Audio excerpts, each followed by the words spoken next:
Don't call it a throwback. I've had no style for years.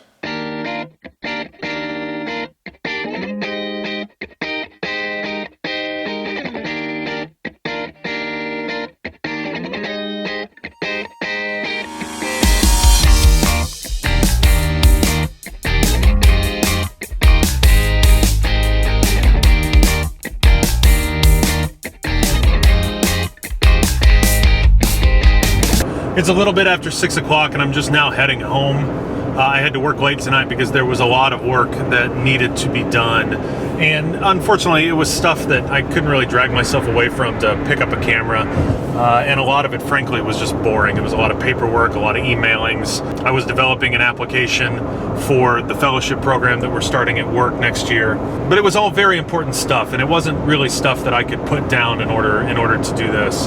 Because fortunately, I've had a lot of good people in my life that have taught me that you have to do the important things when they are important, and you have to be able to say no to the non-important things. And as much as I love making these videos, and I really do, in the scope of my life, when it comes to my work or making these videos, work is the important thing, and the videos are not. Making the important things is a lesson that I think a lot of us would do well to remember.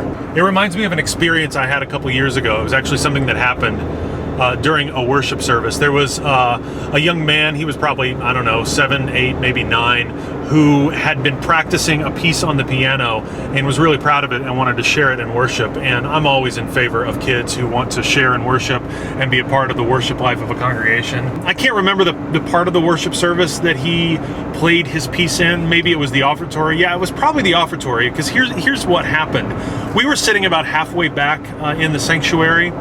And as this young man started playing, a lot of commotion started occurring.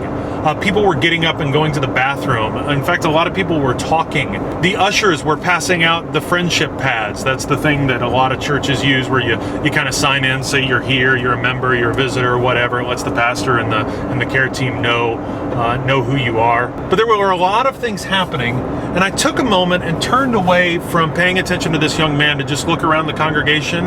And it occurred to me that other than his mom and dad, I think that I and Geraldine were about the only people paying attention to him. And he was giving what he had to this community that had promised to love him, had promised to celebrate him, had promised to nurture him and help him grow into the kind of people that at least Presbyterians believe God has called us to be.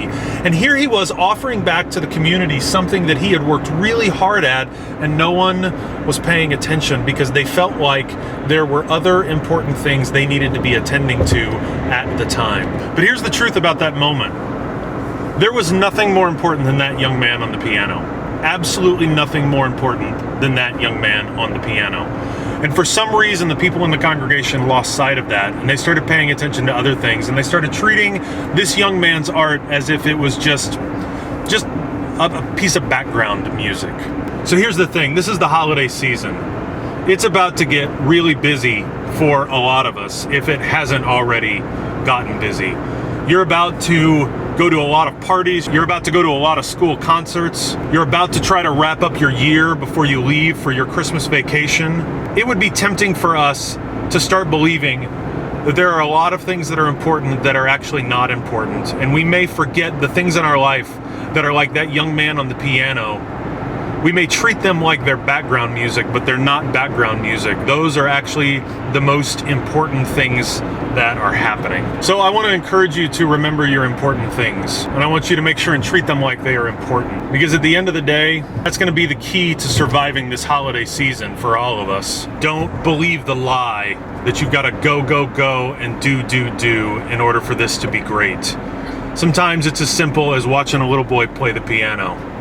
Tonight I'm gonna go home and I'm gonna sit with my family while we watch The Wiz, because that is important. Spending time with my family is important. So go do your important things, and I'll see you tomorrow. Nighty night, tens.